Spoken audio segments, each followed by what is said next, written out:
Hey, what's up, everyone? This is Minnesota Mike back with you for another video. This is another one in my vlog series that I do through the Memphis Songwriters Association in conjunction with the blog that I write for them, talking all about songwriting and what has worked for various artists over the course of a handful of years, whether those songs have been hits or not. So, this latest kick that I'm on is talking about modes of transportation and using those in songs. It is called Well, How Did We Get Here? So last week we looked at Little Red Corvette by Prince, as well as A Horse with No Name by America. This week we're going to start off by talking about the song Watching Airplanes by Gary Allan. There are many songs about planes, and many of them are written from the perspective of those flying in them. A few of my favorites are Leaving on a Jet Plane by John Denver, Drunk on a Plane by Dierks Bentley, and Jet Airliner by the Steve Miller Band. But watching airplanes is a unique perspective, at least given the mode of transportation in question. In it, the narrator is hanging out at the airport, and more specifically, hanging out on the runway, trying to catch a glimpse of his ex who is leaving him. The chorus says, I'm just sitting around here watching airplanes take off and fly, trying to figure out which one you might be on and why you don't love me anymore. So I mentioned that this song comes off as somebody kind of chasing after their ex, trying to get one last glimpse of them, and in a certain sense, that's still what this song is about. But tragically, Gary Allan lost his wife to suicide around 2007 when the song was released, and so Jim Beavers and Jonathan Singleton wrote this song for Gary, and the specificity of the airplane was that Gary's wife was a pilot, or not a pilot, but a flight attendant. And so that's kind of the airplane uh, visual that they put in there.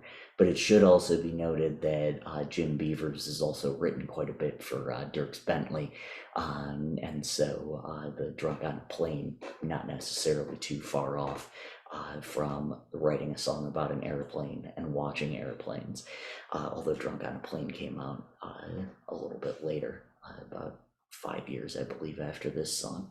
But before I break down the emotional weight of those words, the trying to figure out which one you might be on and why you don't love me anymore, I want to talk a little bit more about how the lyrics are strung together. This is one of those glorious songs where there's less focus on rhyming and more focus on what needs to be said. I've known about this song since it came out in 2007, but until singing it in my head while writing this blog, I didn't see how the word fly rhymes with and why. Obviously, I know those two things rhyme. It just like didn't really click that those two things rhymed in the context of the song because it really sneaks up on you. You're more focused, like I said, on what's being said, but it flows so nicely in your brain because it does rhyme.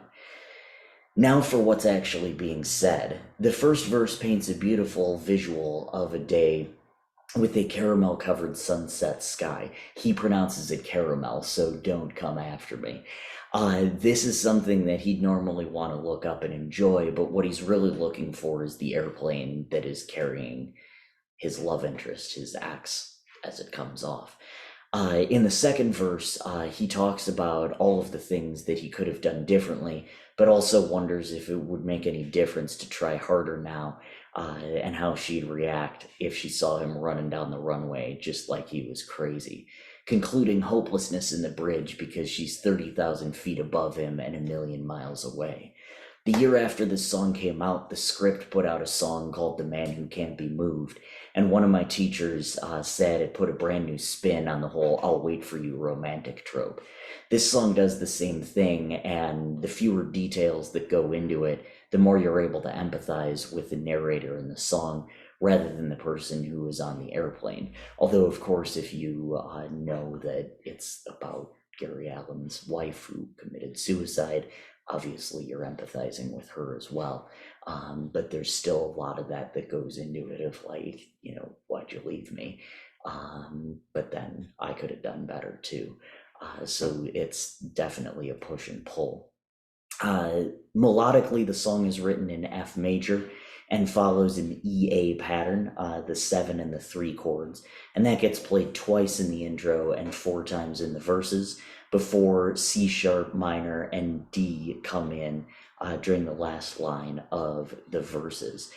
The chorus then uses A, D all the way through until the last line, which uses F sharp minor, E, D, E, and A. The bridge then uses F sharp minor, E, B, G, D, G, D, F sharp minor, E, D, A, D, A, D. The ending then repeats the A, D, A, D pattern while Allan sings Bye Bye, Baby, Bye Bye. Structurally, the song follows a verse, chorus, bridge, chorus format. The way the chorus ends leads to a spectacular transition into the bridge that you might not really notice, but it's so pronounced that you can tell something is different. You know, it's just pronounced just enough so that you can tell something different is going on. Keith Urban does this very well in his song Stupid Boy, which I talked about in an earlier blog.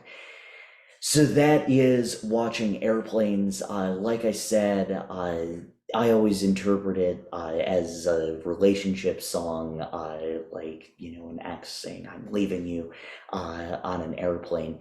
And, you know, that's not quite why it was written, but there are, you know, some different interpretations of it, and that's kind of what makes it a cool song. Um, but you know, obviously, it was the lead single off of Living Hard, the album right after his wife took her own life. And so, obviously, a lot of stuff going with that for Gary Allan. But I hope you got something out of this particular song. Make sure that you check out all my other vlogs, all my other blogs.